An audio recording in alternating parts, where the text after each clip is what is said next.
ating Panginoon. Amen. Kumusta po tayong lahat? Amen. Praise the Lord. Kahit na mainit po ang panahon, salamat sa Diyos at nandito pa rin tayo na magpupuri sa kanyang dakilang pangalan. Amen. Hinihiling ko po na tayo pong lahat ay tumayo at tayo po ay mag-umpisa na po sa ating gawain. Awitin po natin yung Here We Are bago po tayo pangunahan ng panalangin.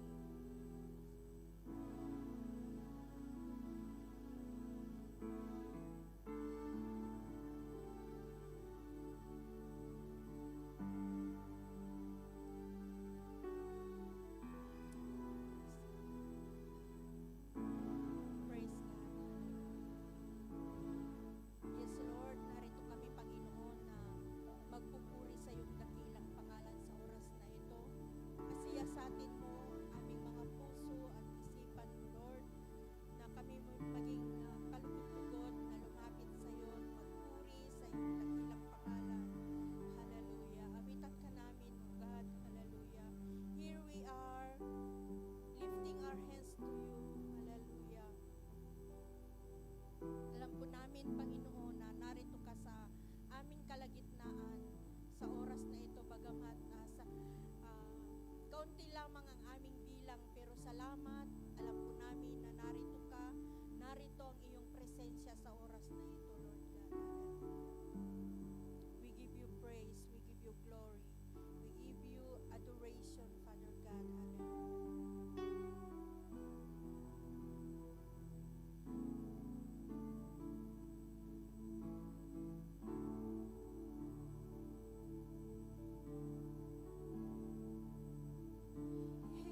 the day that the Lord has made, O God. And we lift up your name today, God. Hallelujah. Father God, we are here gathered into your name, Father God. Hallelujah. Humihingi po ng Panginoon ng kapatawaran, O Diyos. Hallelujah. Upang po sa ganun, O God, ay malapit po kami, malaya po kami, Panginoon, na magpuri, sumamba sa iyong dakilang pangalan. Kaya tinatas po namin, Panginoon, ang aming mga puso't isipan sa iyong dakilang pangalan, O Diyos. Pakalinisin mo, Panginoon, ang aming mga puso't isipan, O God, upang po sa ganun, O Diyos, ay wala pong balaging, Panginoon, na kami po'y malayang magpuri sa iyong dakilang pangalan. Kaya tinatas po namin, O Diyos, ang iyong dakilang pangalang Jesucristo, na siya po'y nagligtas po sa amin sa aming mga kasalanan, O God. Kaya salamat, O Diyos, sa napakadakilang pag-ibig mo sa bawat isa po sa amin, O God. Bagamat marami po kaming pagkukulang, O Diyos, pero ikaw hindi ka po nagkulang minsan sa aming mga buhay. Kaya, O Diyos, sa hapon po ito, tinatas ko, Panginoon, ang lahat po ng mga magagamit sa oras na ito, Lord. Lord, pangunahan mo ang banal na Espiritu, ang manguna, Lord, sa kanilang mga buhay, O God. Hallelujah. Nawa, Panginoon, hindi po makita ang kahinaan ng bawat kapatiran, kundi ikaw, Panginoon, ang makita at may taas sa kanilang mga buhay sa oras na ito, God. Lalo na, Panginoon, sa aming mga pag-aawitan, Lord, malaya ka na kumilos, banal na Espiritu sa iyong tahanan, O God. At pinapalayas po namin anuman ang gawain ng kaaway in the mighty name of Jesus, na hindi po kami malayang magpuri, O God. Lord, sa mga espiritong hindi po kaaya-aya, in the mighty name of Jesus, pinapalayas po namin lahat ito sa pangalan ni Jesus. At ikaw lamang, banal na Espiritu, ang manguna, O Diyos, sa hapon po ito, God. Sa mga salita mo, Diyos, na aming mapapakinggan, Lord, sa oras na ito, God.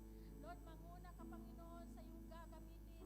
Lord, kasihan mo, banal na Espiritu, triple anointing in the mighty name of Jesus. Hallelujah. At ikaw po, Panginoon, ang mangusap, Lord, sa kanyang buhay sa oras na ito.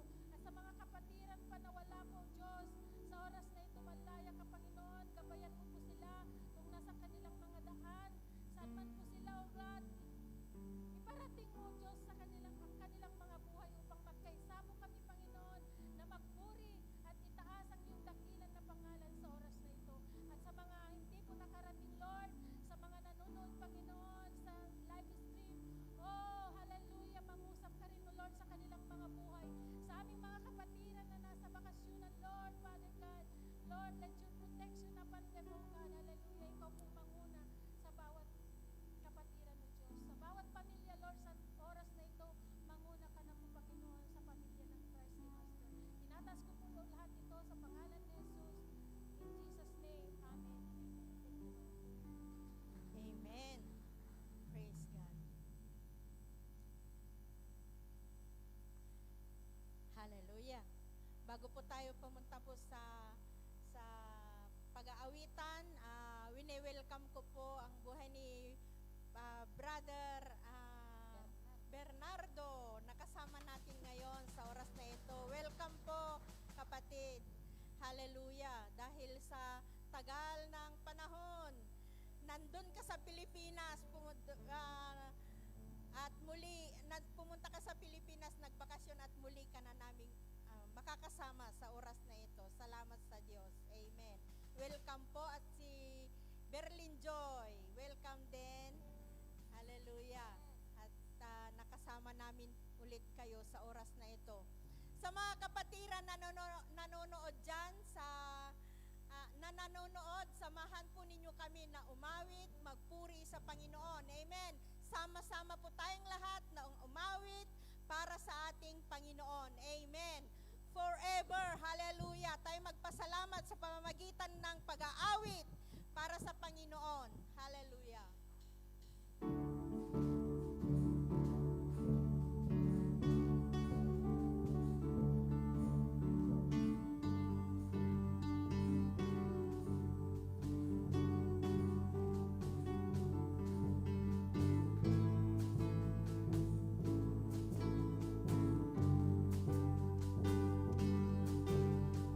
Sing to the Lord our God and King. His love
Diyos ay sapat. Hallelujah.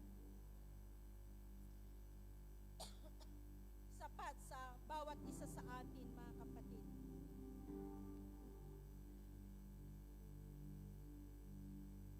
Ang kanyang katapatan ay walang hanggan. Hallelujah.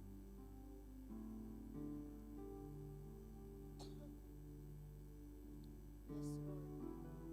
Patuloy ka namin pinupuri at pinapasalamatan. O God, dahil sa katapatan mo sa bawat isa sa amin, napakabuti mo, Panginoon. Hindi mo kami pinapabayaan, Lord God. Bagamat marami kaming mga pagkukulang, pero sapat-sapat, Panginoon, ang pinagkakaloob mo sa amin ng mga biyaya. Salamat, O Diyos, sa kalakasan sa bawat isa sa amin. Salamat, Panginoon, sa pananampalataya na patuloy mong pinapatatag, Lord God. Salamat po, Panginoon. Hallelujah. Patuloy naming ibinibigay sa iyo, O God, ang aming papuri, pasasalamat at pagsamba, O Diyos, sa pamamagitan, Panginoon, ng aming awiting ito, O God. Hallelujah. Gusto naming ipaabot, Panginoon, ang aming pag-ibig sa iyo sa pamamagitan ng awit na ito, Lord.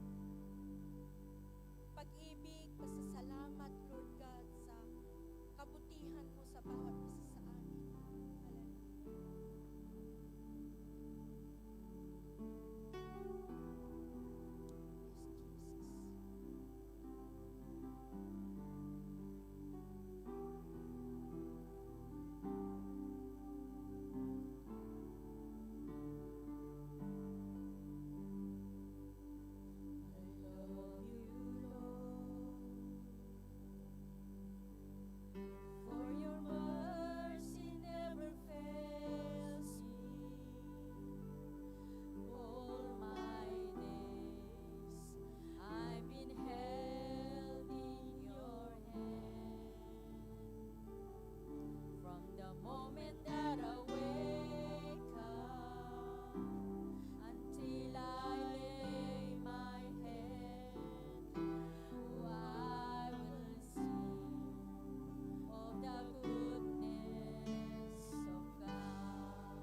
glad, O God, to bow our knees to worship you alone, Father God. Hallelujah. We worship and we adore your mighty name, O God. Hallelujah. Salamat, Panginoon, sa hapong ito, Diyos. Sa kabutihan mo, God, we proclaim that you are God. Hallelujah. We proclaim that you are King of all kings. Hallelujah. We praise your mighty name, Father God. Hallelujah. We exalt thy name, O God, in this afternoon. Hallelujah. We praise you. We magnify your mighty name, O God. In Jesus' mighty name we pray. Amen and amen. Hallelujah. Praise God. Hallelujah. Patuloy po tayo sa ating gawain, mga kapatid. Sino po ang may testimony sa oras na ito?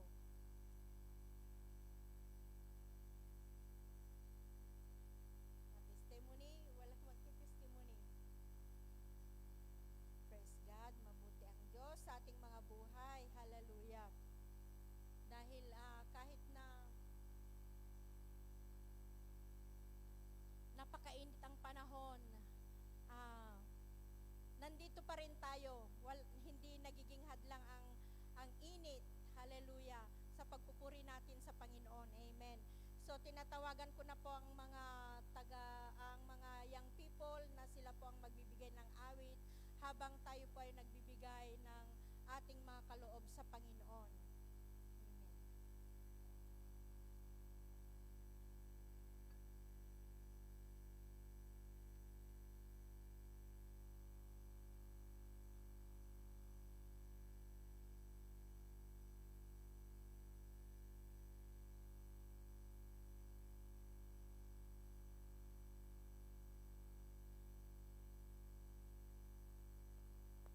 Hola, buenas tardes a todos.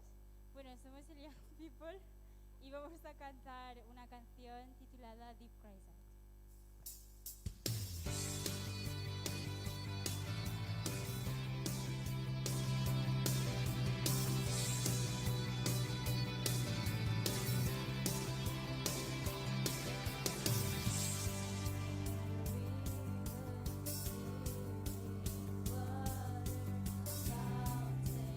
Never will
pie.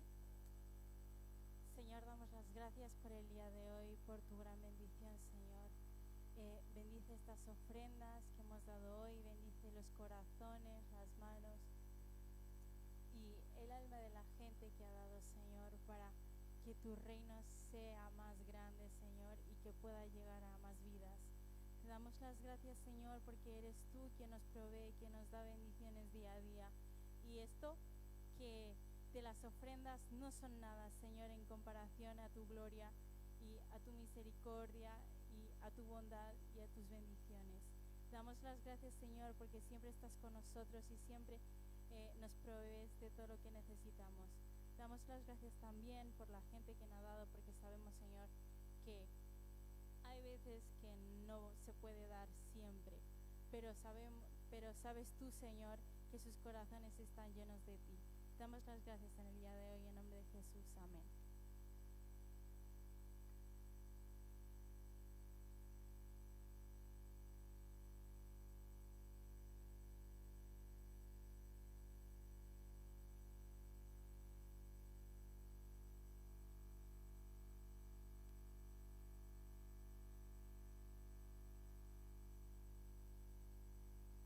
Praise the Lord.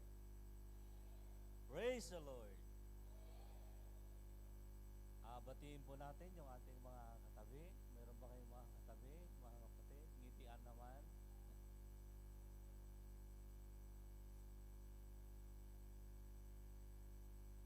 Gaano man po kahirap ang buhay, sabi nila, dapat po tayong ngumiti at magpasalamat sa Diyos. Amen. Ang araw na ito ay dapat po ay ating pagdiwang ang Spanish service. Kaso lang yung ating mga kabataan ay medyo busy din tulad natin. So, i-resume po natin sa September ang ating kulto in Espanyol. Amen. Ngayon po mga kapatid, salamat sa buhay ng bawat isa. Sabi ko, baka kunti lang ngayon dahil maraming pumunta sa playa, pero salamat sa Diyos, marami pa rin tayo. Hindi po naging dahilan na hindi tayo magpatuloy na sumamba sa Panginoon. Salamat ulit sa buhay po ni Brother Bernardo, kasama po natin ngayon. Palakpakan po natin. Ang din po kay Berlin Joy. Hallelujah. Bueno, sa oras na ito mga kapatid, pinag-iisipan ko mabuti, pinapanalangin sa Diyos. Alam niyo, nagugustuhan ko, dapat sana blessing yung ating pag-uusapan po ngayon. Pero sabi ko, lahat naman yata ay pinagpala, no? Lahat ba tayo pinagpala, mga kapatid? Eksakto. Hindi pala natin masyadong kailangan, ano? Kasi pinagpala tayo. Meron pong isang bagay na siguro, mga kapatid, karamihan po sa atin ay ating nasubukan. Sa trabaho po natin, kung minsan, maraming kontrabida, no? At least tayo yung bida, hindi tayo yung kontrabida, no? Mayroon po yung mga masasakit na salita na kung minsan ay, kumbaga, parang hindi natin kayang tanggapin, no? Pero sa Diyos, mga kapatid, siya po yung nagbibigay sa atin ng kalakasan na mapagtagumpayan ang lahat ng bagay. Amen? So, ang pag-aaralan po natin ngayong hapon na ito, ewan ko kung minsan ay napag-aralan na po natin, pero alam ko po mga kapatid na mayroong ituturo ang Panginoon sa atin. Ito po yung tema natin. How to handle persecution. Handle persecution. Kung itagalog po natin, paano harapin ang pag-uusig? Tama ba yung Tagalog niya, mga kapatid? Pag-uusig? Ano po yung mga dapat po natin gawin kung tayo po ay inuusig? Nasubukan na ho nating nausig, mga kapatid. Doon po sa wikang Ilocano ay ano yung Ilocano? Panakaidadanes. Panaka ilupit-lupit. Ang lalim, mga kapatid. Kumbaga, yung sa Tagalog, yung tayo po'y inaapi. Inaapi. Ito po yung pagmamalupit. Yung pagmamalupit, talaga ang tinding kataga, mga kapatid. Nasubukan na ba nating napagdaanan ito? Parang, oo.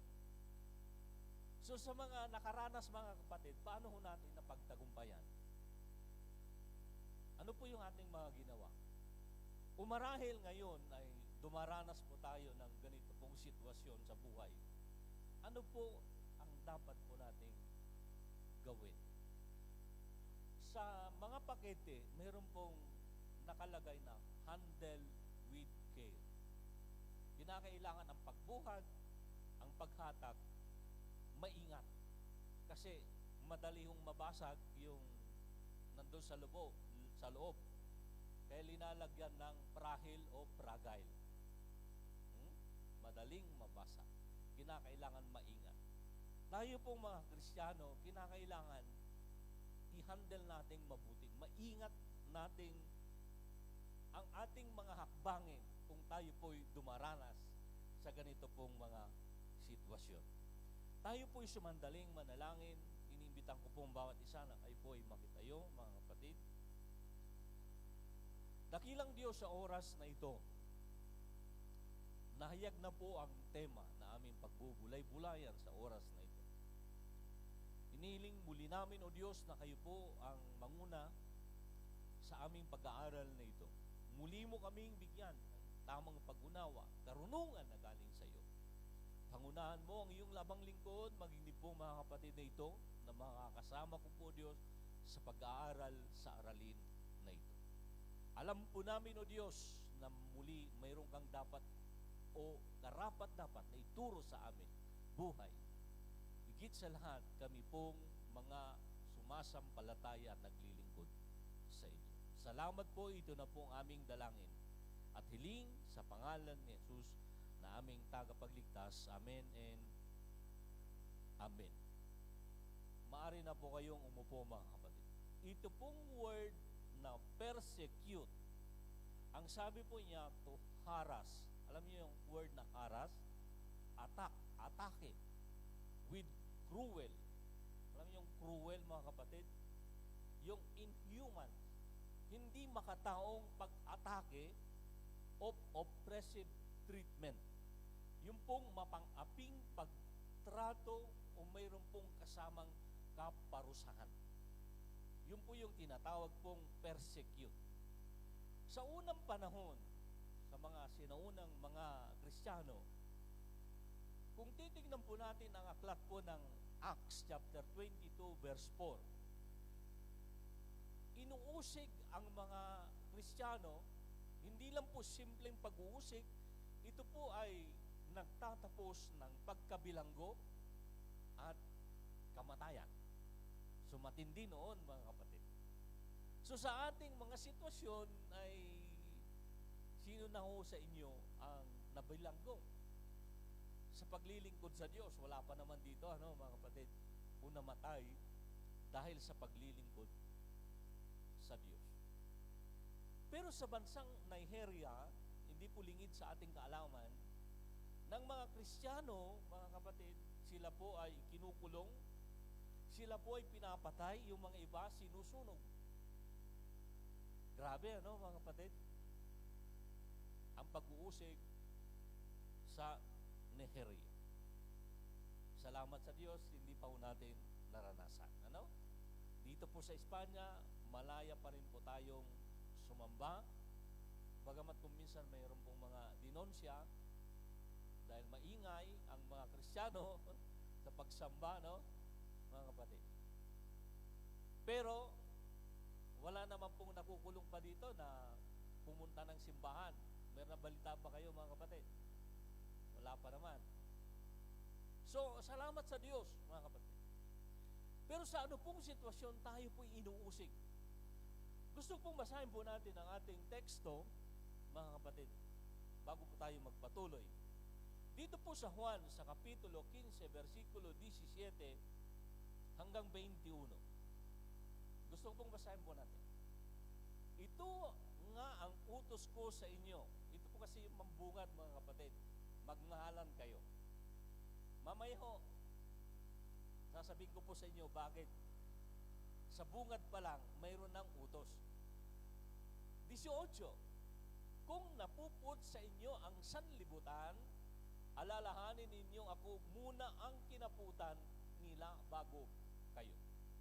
19. Kung kayo'y taga-sanlibutan, mamahalin nila kayo. Hindi naman tayo taga-sanlibutan, sapagkat kayo'y kabilang sa kanila. Hindi kayo taga-sanlibutan. Hindi tayo taga rito, mga kapatid. Tayo po ay anak ng Diyos. Sila'y napupuot sa inyo dahil pinili ko kayo. 20. Alalahanin ninyo ang sinabi kong ito. Walang aliping nakakahigit kaysa sa kanyang Panginoon. Kung ako'y inuusig nila, uusigin din nila kayo.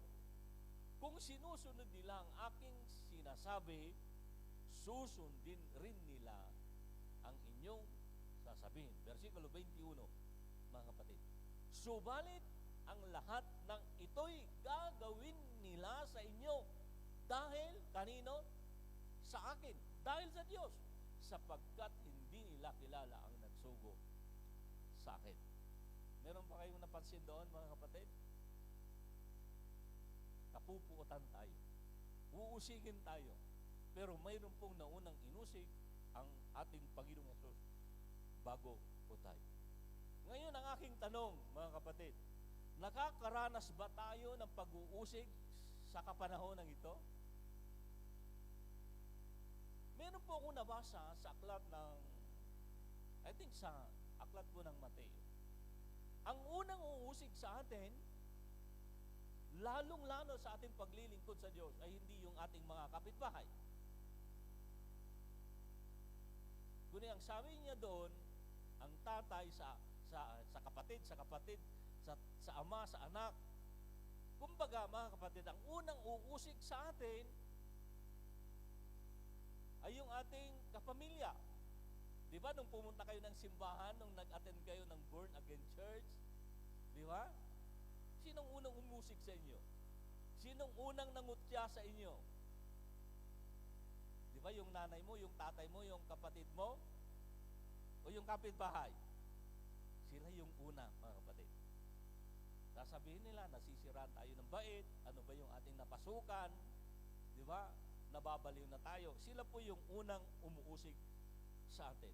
So, ibig sabihin, mga kapatid, nararanasan ba natin?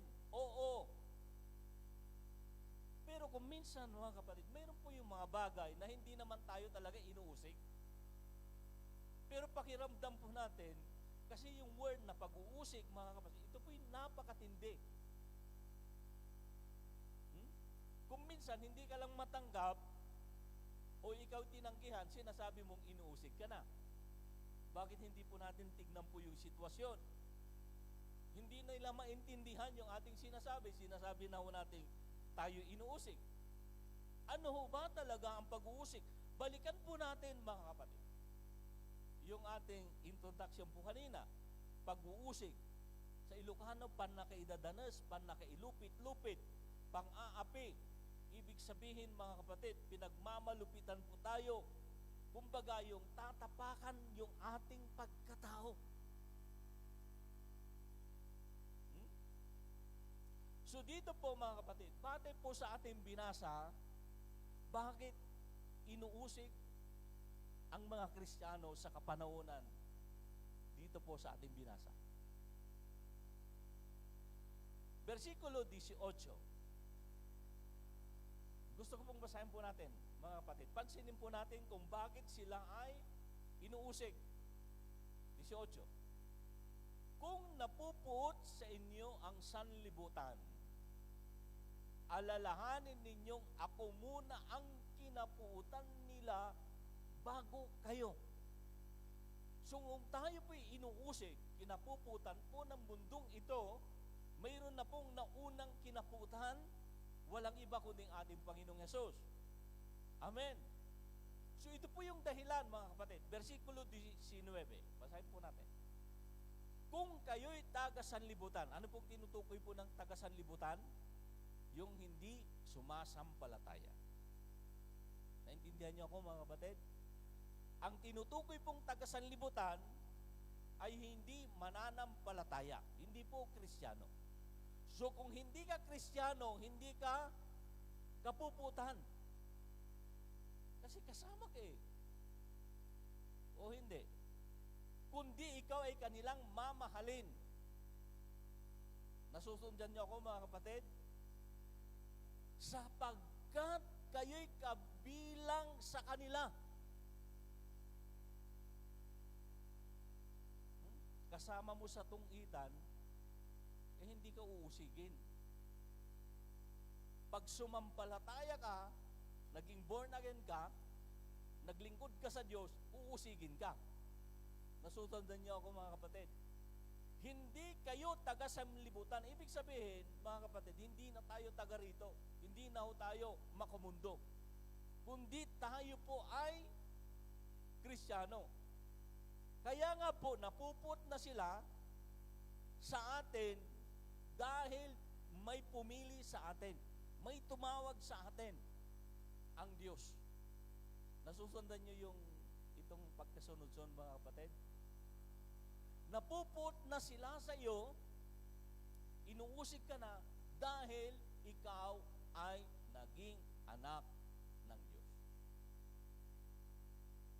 Tama, Brother Haron? Tama, kapuputan tayo dahil pinili na ho tayo ng Diyos.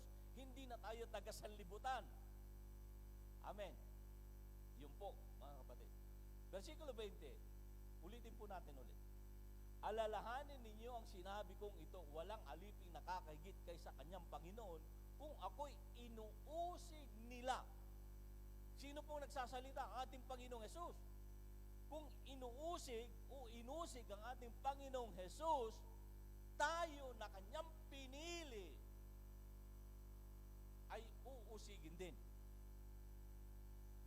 So yun po yung presyo, mga kapatid, ng pagsunod po natin sa Panginoon. Pero alam niyo, mga kapatid, itong pag-uusig na ito, batay po sa versikulo, wala pong exempted. Kasi pinili ka na ng Panginoon eh.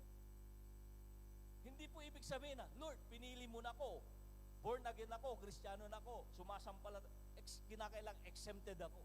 Hindi po, mga kapatid, hindi ka exempted. Kasi sinabi din po ni Apostol Pablo doon po sa pangalawang Timoteo 3:12, sa lahat ng nagnanais na mabuhay sa kabanalan, kasi yun yung nais natin eh, maging banal, mabuhay sa kabanalan, mga kapatid. Maganda sana pag mailagay dyan at mabasa mo natin. Sa 2 Timothy 3:12, iha.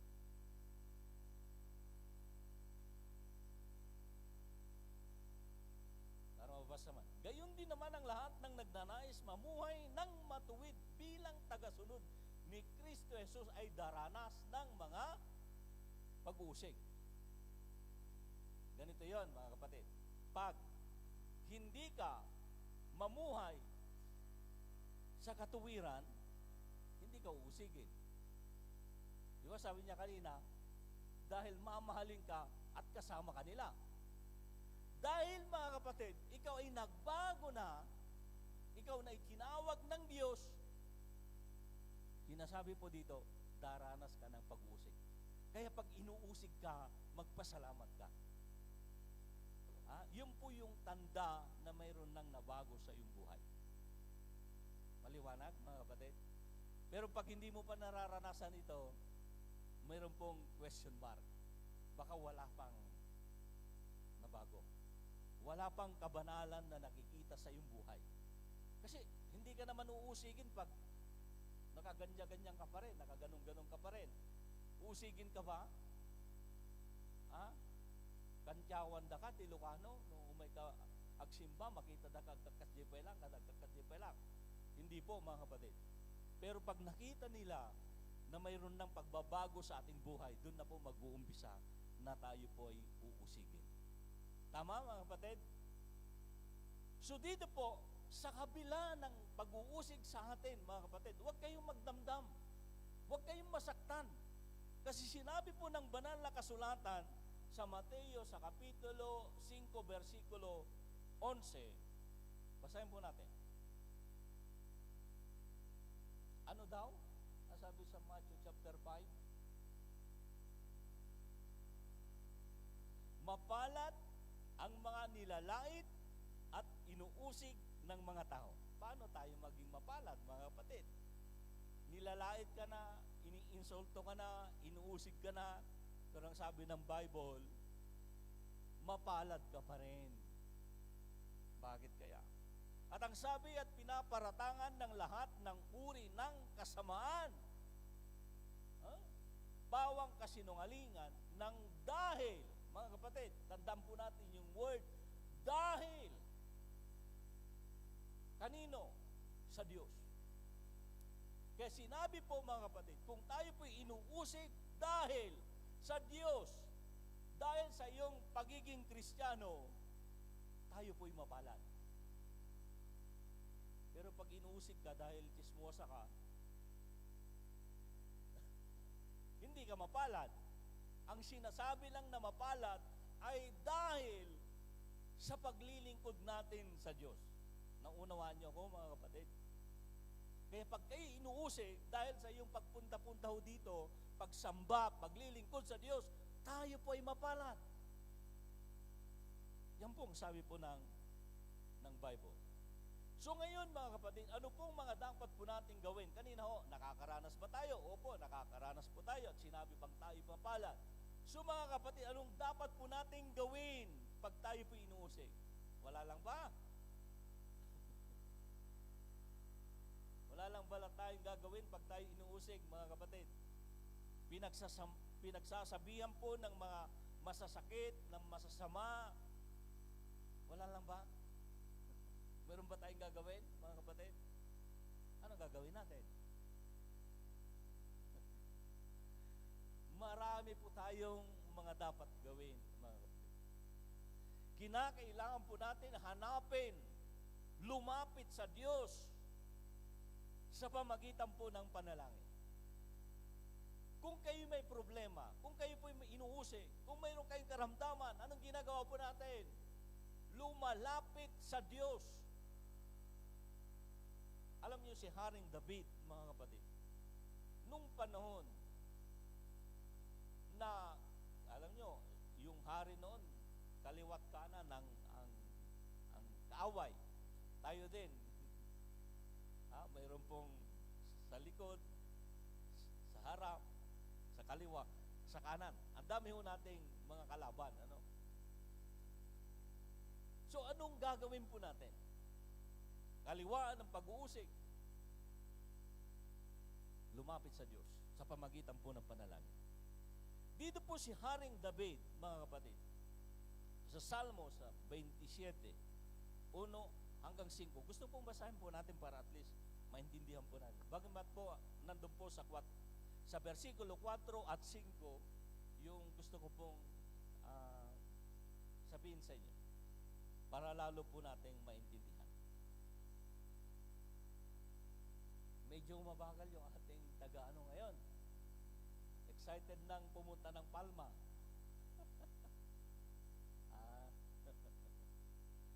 Pupunta ng bakasyon, excited nang maligo eh. Kaya, iba na yung isip. Ano? Umuna iha at basahin po natin. Anong dapat natin gawin? Si Yahweh ang ilaw ko at kaligtasan. Sino pa ba ang aking katatakutan? Si Yahweh ang muog ng aking buhay. Sino pa ba ang aking kasisindakan? Versikulo 2. Kung buhay ko'y pagtangkaan ng taong masasama, sila'y mga kalaban ko at mga kaaway nga, mabubuwal lamang sila at mapapariwara. Kahit isang hukbo ang sa akin pumalibot, hindi pa rin ako sa kanila matatakot, salakayin man ako ng mga kaaway, magtitiwala pa rin ako sa may kapal. Ito po, versikulo 4. Kay Yahweh ay isang bagay lang ang aking hinihiling. Isa lamang ang talaga ang aking hangarin. Ano po yung kanyang hangarin? Ang tumira sa templo niya habang buhay, upang kagandahan ni Yahweh aking mapagmasdan at dooy humingi sa kanya ng patnubay. Versikulo 5. Itatago niya ako kapag may kaguluhan. Ulitin ko, mga kapatid. Itatago niya ako kapag may kaguluhan. Sa loob ng kanyang templo, ako'y iingatan. Sa ibabaw ng batong malaki aking ilalagay. Naintindihan ba natin yung ating binasa, mga kapatid? Doon po sa una, may nagtatangka sa kanyang buhay. Mayroon siyang mga kaaway. So ngayon, yung nais niya, mga kapatid, sa versikulo 4, ay pupunta sa templo. Maninirahan sa templo. Ano ang nasa templo, mga kapatid? Nandun po ang sabi niya dito, itatago niya ako kapag may kaguluhan. Itatago? Basahin po natin sa English. For in the day of trouble, He will keep me safe. Keep me safe. Alam niyo yung word na safe, mga kapatid? Ligtas. Pag ligtas ka, ibig sabihin, tranquilo. Espanyol. Nakakatulog ka ng mahimbing. Relax yung buhay. Kasi safety ka, mga kapatid. Wala kang pangamba. Kasi nandun ka sa loob ng templo, in His dwelling, sa presensya ng Diyos. Mga kapatid.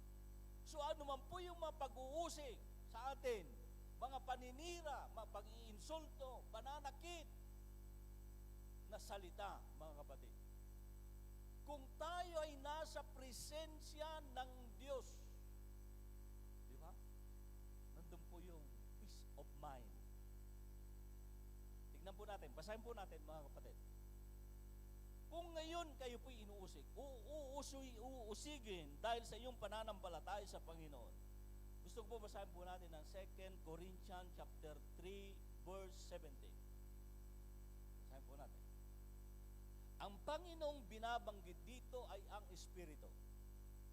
Sabi ng Apostol Pablo, yung binabanggit na Panginoon dito sa kapitulo ay ang Espiritu.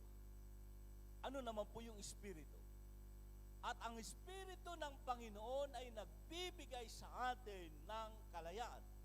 Basahin po natin sa wikang English. Now the Lord is the Spirit, and where the Spirit of the Lord is, there is freedom. Doon po sa isang salin, peace. Kung nasaan ang presensya ng Diyos ay nandun po ang kalayaan. Sa isang salin, kapayapaan. Alam niyo, mga kapatid, pag kayo'y inuusig, alam ko po mabigat yan. Kung kayo po'y sinisiraan, hindi kayo makatulog. Masama ang loob. Pero alam niyo, mga kapatid, doon tayo sa presensya ng Diyos para makaramdam tayo ng kapayapaan. Amen? Palakpakan po natin ang Panginoon. Parang ayaw natin. Dapat gusto po natin yung presensya ng Diyos para makaranas po tayo ng kapayapaan. Doon po sa Salmo, sinasabi din sa kapitulo 16, versikulo 11, mga kapatid, ang presensya ng Diyos. Anong ating masusumpungan? Ituturo mo ang landas na patungo sa buhay, sa piling mo'y madarama ang lubos na kagalakan, ang tulong mo'y nagdudulot ng ligayang walang hanggan. Tama, mga kapatid? Kung tayo po ay nakakaranas, ito pong dapat po natin. Doon po tayo sa presensya ng Diyos. Kasi sabi niya, you will fill me with joy in your presence and eternal pleasure at your right hand. Amen? Yun po yung dapat po natin gawin, manalangin. lumapit tayo sa Diyos, sa presensya ng Panginoon. At ito po yung ating masusumpungan, mga kapatid. Pero hindi pa rin nagtatapos doon. Tinuturuan tayo ng Panginoon na huwag tayong magiganti, mga kapatid. Kasi kung minsan, nananalangin, pero gumagawa ng hindi karapat-dapat. Hindi po yun, mga kapatid. Sa versikulo 17, ito pong dapat po natin gawin. Kanina, sabi ko, sa ating binasa na teksto natin, mga kapatid, nag-uumpisa ng bilin. Ako po ay isa pong taong mapagmasid, mapagtanong sa mga pagkasunod-sunod po ng bersikulo.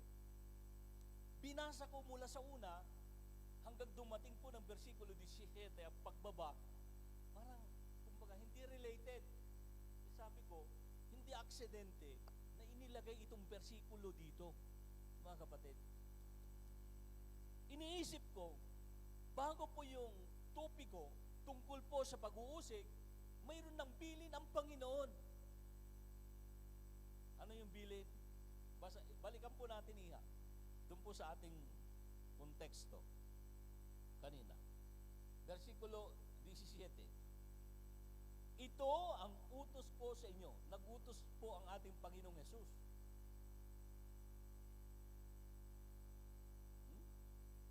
Ang sabi niya, magmahalan kayo. Alam niyo, mga kapatid, sa mga taong naninira sa atin, ang hirap mahalin. Kung maaari lang, ayaw nating makita, no? Ayaw nating makasalubong.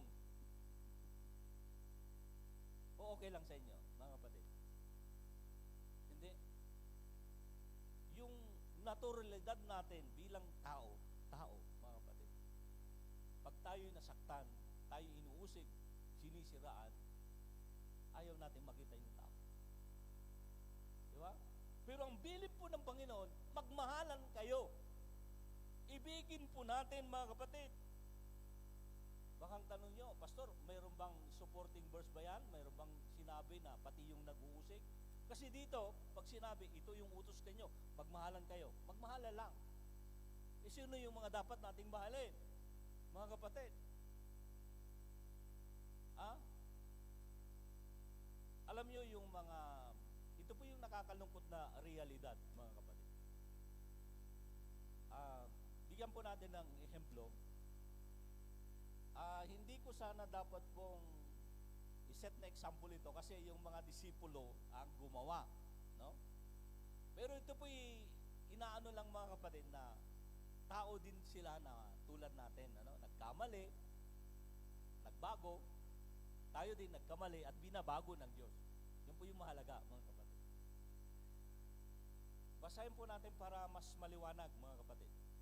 Sa Lucas, sa Kapitulo 9:54.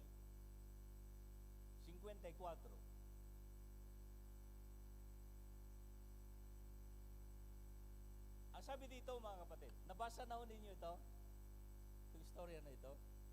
Nung malaman ito nina Santiago at Juan. Si Santiago at Juan. Wala si Pedro ngayon, no? Si Santiago at Juan. Sinabi nila sa Panginoon, ang kausap nila ang ating Panginoong Hesus, payag po ba kayong paulanan namin sila? Sinong magpapaluan ng apoy? Dahil sabi niya, payag po ba kayong paulanan namin sila ng apoy upang sila'y matupok? Maganda ba yan, mga kapatid? Ano sa palagay niyo? Naintindihan niyo itong binabasa natin? Ganito yon. Ang kwento dyan, hindi tinanggap ang ating Panginoong Hesus. Nung nalaman ni Santiago at Juan, ang sabi nila, Panginoong Hesus, payag ba kayong paulanan natin yung mga taong hindi tumanggap sa inyo para sila'y matupok? Maganda ba yan, mga kapatid? Maganda bang panalangin, Lord, yung nag-uusig sa akin, ang laki yung bahay, kidlatin mo. Maganda ba yon, mga kapatid? Parang ganyan eh. Example lang yan, mga kapatid. Tama ba yon? na inuusik ka, sinisiraan ka at papanalangin, Lord. Ay di Ilocano, apo, di pa ila matay. Di pa ila madisgrasya. Yung mga ganon, mga kapatid. Tama ba yon na ugali at gawain po ng isang Kristiyano? Ito po yung mga lingkod po ng Diyos. Di ba? Panginoon, payag ba kayong paulanan namin? Ito grabe mga kapatid. Paulanan namin sila ng apoy, uulan ng apoy, at sila'y matutupok, sila'y mamamatay. Tama ba yan mga kapatid? Hindi. Bueno, dito mga kapatid. Anong dapat nating gawin? Sa halip na gantihan natin sila ng masama, ano pong dapat nating gawin mga kapatid? Ha? Tama, idalangin po natin sila yung tamang panalangin. Hindi yung ipanalangin mo, masunog sana yung bahay. Hindi ganon, mga kapatid. Yung magandang panalangin. Doon po sa Matthew chapter 5 verse 44, mga kapatid. Mabasa po natin doon. Amen. Kumbaga, literal na mababasa po natin. Ang sabi niya, mayroon ba kayong makitang persecute? Umuusig? Meron. Ngunit ito naman ang sinasabi ko sa inyo, ibigin ninyo ang mga kaaway. Hindi lang yung kaaway, at ipanalangin ninyo ang mga umuusig sa inyo. Pwede ba natin gawin yun, Brother Tony? Yung umuusig sa atin, ipanalangin natin. Ha? Ipanalangin natin, mga kapatid. Yun po yung itinuturo ng ating Panginoong Hesus. Amen? Basahin po natin sa Matthew, ang nagsasabi, ang ating Panginoong Hesus. Yung umuusig sa atin, kinakailangan, ipag-pray po natin. Ito ba'y kathang isip lang mga kapatid? Dahil sabi niya, ako ang unang inusig at kayo uusigin din. Ang tanong niyo siguro, Pastor, nag-pray ba si Jesus? Nag-pray din. Anong prayer niya mga kapatid? Doon sa 7 last word. Forgive them. O nag-pray. Patawarin mo sila. Kung nagpatawad nga, nag-pray nga, inusig mga kapatid, tayo din. Gagawin po natin. Ipanalangin natin. Sabay-sabay po nating basahin mga kapatid. Parang ayaw nyo. Ipanalangin ninyo ang mga kapatid. Lahat. Kung marami, lahat. Well, yung mag-pray, mga kapatid, madali. Pero itong susunod, mas mahirap. Kasi yung mag-pray, Lord, i-bless mo yung nag-uusig sa akin. Ipuin mo. Madali lang, mga kapatid, nabanggitin. Pero itong susunod, sigurado magagawa po natin. Tama ko? Basahin po natin para hindi kayo kumbinsido. Ito'y madali mga kapatid. Sa tulong po ng Diyos. Sa Romans chapter 12 verse 14. Basta mapansin po natin yung word na umusig. Tingnan natin. 14 iha. Kulang ka ng isa. Wale. Sabi niya, kanina, yung una, idalangin natin yung mga umusig sa atin. Pinagpre-pray na natin. Bale? Idalangin ninyo sila at huwag sumpain. Basahin po natin sa English. Mas maganda ang pagkasabi, mga kapatid. Bless, kanina dalangin bless those who persecute you. Bless and do not curse. I-bless po natin. Kaya ba natin silang i-bless, mga kapatid? Yung mga umusig. Yung, God bless you. Ganun ba? Huwag nating sumpain, mga kapatid. Tulad ng mga apostol, paulanan ng apoy. Di pa ilamatay. Hindi ganon. Hindi po panunumpa. Hindi po curse, mga kapatid. Kundi blessing. I-speak po natin ng blessing. Amen? Kasi pag curse kasi, at hindi tumalab sa kanila, babalik sa'yo. Ha? Pag blessing at hindi tumalab, babalik siya blessing. Kaya, ibato po natin ang blessing. Amen? Pag ginawa po natin ito, mga kapatid, anong mapapala po natin? Pag-pray po natin, i-bless natin sila. Meron bang mangyari sa inyo? Meron.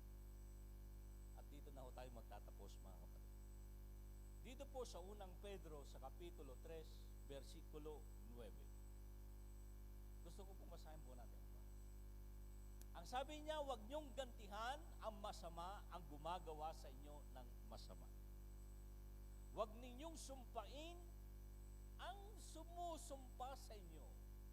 Sa halip, pagpalain sila dahil pinili kayo upang tumanggap. Mga kapatid, ang ganda ng pagpapala ng Diyos. Alam nyo, kung minsan gustong-gusto natin yung pagpapala ng Diyos, ano? Pero hindi naman po ganun kadali. Basahin mo yung nandun sa una. Yung blessing, mga kapatid, pag pinagpala natin sila, hindi tayo gumanti sa masama nilang ginawa, doon pagpapalain tayo ng Diyos. Maliwanag? Kaya kung gusto niyo mapagpala, mga kapatid, huwag niyo silang gantihan doon sa kanilang masamang ipinakita sa inyo, kundi gantihan ng mabuti. At doon, mga kapatid, tama ang sinabi dito, tatanggap tayo ng pagpapala ng Diyos. Amen? Yung palang sikreto, brother, ng pagpapala ng Panginoon. Huwag tayong gumanti. Pagpalain po natin yung mga umuusig sa atin. Pastor, ano naman po yung mga pagpapala? Parang very excited tayo na lang natin. Gustong malaman yung pagpapala, mga kapatid. Marami po yon. Pero ang natitiyak po, mga kapatid, na sinabi po ng Bible, dito din po sa Matthew chapter 5, verse 12. Tumayo na ho tayong lahat, mga kapatid. Kasi kanina, binasa natin yung versikulo 11, ano? Basta ilagay mo pa iha sa versikulo 11. Para wag naman nilang sabihin hindi related yung binabasa po natin. Versikulo 11 muna. Mapalad ang mga inilalangit, inuusig. Sabi niya, mapalad yung mga inuusig. Kaya mapalad kapag inuusig ka. At ikaw ay pinaparatangan ng lahat ng uri ng kasamahan. Hindi nga makain yung sinasabi sa iyo. Pawang kasinungalingan dahil sa paglilingkod mo sa Diyos. Kaya mapalad ka. Di ba, binasa na po natin po kanina? Mapalad ka pag inuusig ka dahil sa Diyos. Dahil sa iyong pagiging Kristiyano. Paglilingkod sa Panginoon. Versikulo 12, mga kapatid, ito yung reward. Nakasulat yan eh. Pansinin natin mabuti. Magsaya kayo. Kanina mapalad ka. Ngayon magsaya ka. At magalak sapagkat malaki ang iyong gantimpala sa langit. Tama ba yung nabasa ko, mga kapatid? Rejoice and be glad because great is your reward in heaven. Pag ikaw inuusig pala, mga kapatid, dahil sa Panginoon, mayroon kang gantimpala na tatanggapin sa langit. Wow! Ang ganda. Mayroon tayong malaki. Hindi niya sinabing maliit, mga kapatid, na gantimpala. Great is your reward in heaven. Wow. Palakpakan po natin ang Panginoon. Yan po yung mga dapat po natin gawin. I-handle. Harapin ang pag-uusig na ito.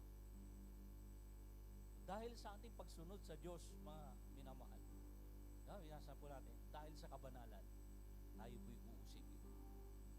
Dahil hindi tayo taga-sanlibutan, tayo po'y tinawag, pinili ng Diyos. Nakikita na nila ang pagbabago sa iyong buhay, kaya ikaw ay kanilang inuusig. Kaya huwag po tayong magtaka, mga kapatid, kung nakakaranas po tayo. Ang dapat po natin gawin, lumapit sa Diyos, hanapin ng Panginoon, sa pamagitan po ng ating mga panalangin. Huwag natin silang gantihan. Kasi pag ginantihan po natin yung masama ng masama, anong gantimpalang ating tatamuhin? Pero sabi po ng Diyos, pagpalain ang mga umuusig sa iyo. Hallelujah. Alam ko po mga kapatid, nag-iisip ka, yung pinagbubulay-bulayan, pinagnilay-nilayan ang mensahe ng buhay. Alam ko, ikaw ay nabibigatan, nahihirapan para harapin ang mga ganito pong sitwasyon. Pero ang Diyos ay nangungusap sa iyo. Tutulungan ka ng Panginoon. Hallelujah. Magtiwala lamang po tayo. Ang sabi ni David, ikaw ang aking nais.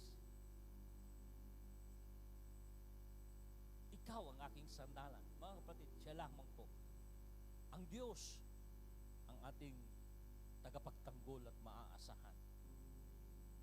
Hallelujah. Ako'y inusig at kayo di uusigin. Tayo'y pinili ng Panginoon, mga kapatid. Napakaganda yung sinabi po sa Romans 8:31. If God is with us, who can be against us? Kasama po natin ang Diyos, mga kapatid. Sino ang makakalaban sa atin? Pagtatanggol ka ng Panginoon. Tutulungan ka ng Panginoon, kapatid. Magtiwala ka lang sa Kanya. Hallelujah. Uli po, kung ikaw ay may pinagdadaanan sa ganito mong sitwasyon, lumapit ka sa Diyos.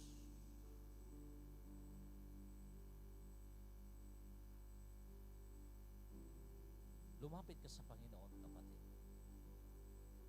Tutulungan ka ng ating Panginoon Jesus.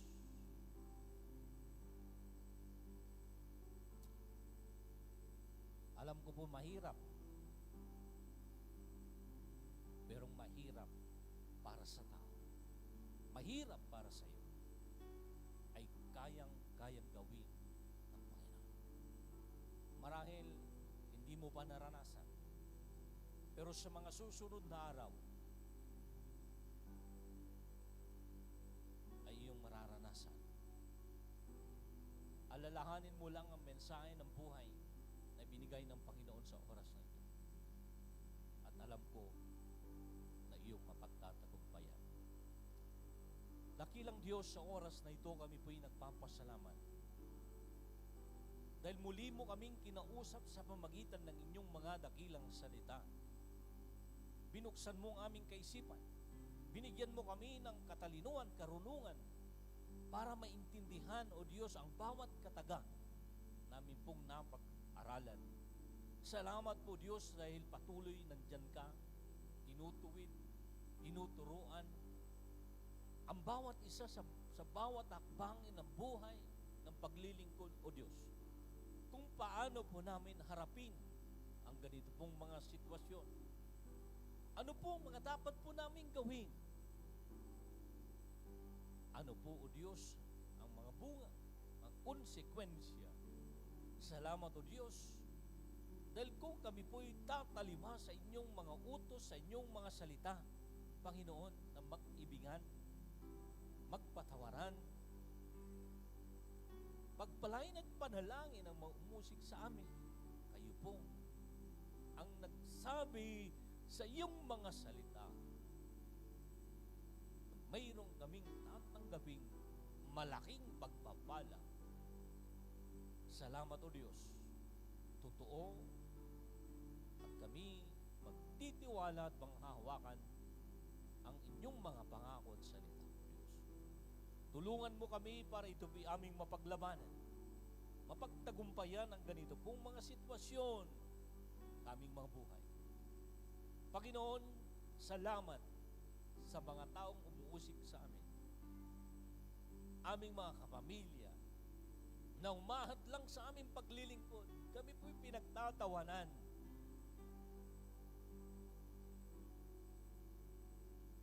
pinagsasalitaan ng masama. Ang aming dalangin sa oras na ito, Panginoon, ay hindi po paulanan sila ng apoy, kundi sila'y paulanan ng pagpapala. Ipaulan ng pagpapala sa kanilang buhay.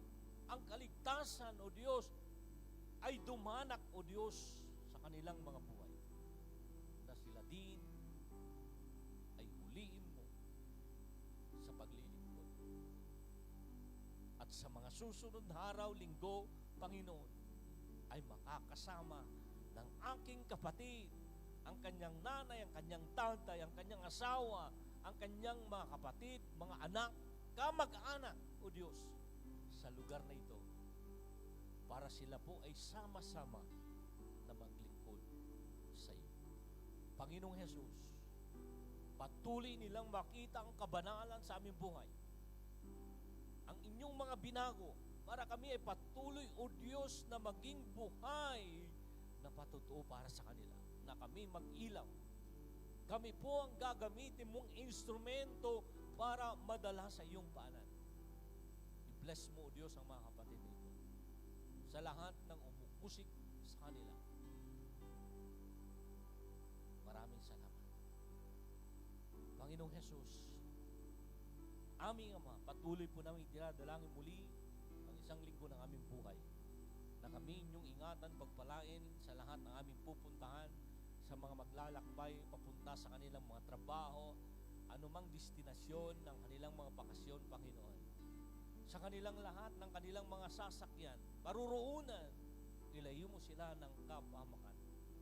Salamat, O Diyos, maging din po sa mga kapatid na nandun sa Pilipinas, nasaan man sila sa oras na ito, sa pamagitan po ng mensahe ng buhay na kanilang narinig, sa pamagitan po ng aming panalangin, sila din po, O Diyos, ay inyo pong abutin.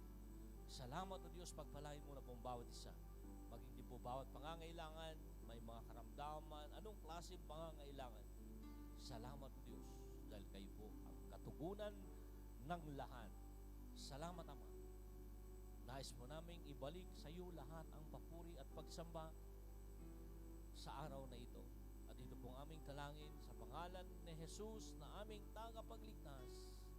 Amen. Mga kapatid, tanggapin po natin ang pagpapala ng Diyos Ama, Diyos Anak, Espiritu Santo, ang tatlong persona ng isang Diyos na ito, ang sumatin ngayon at magpakailanman, ang lahat po ay magsabi po ng Amen. Magandang gabi po sa ating lahat, mga kapatid. Pagpalain po kayo ng ating Panginoong Diyos na buhay.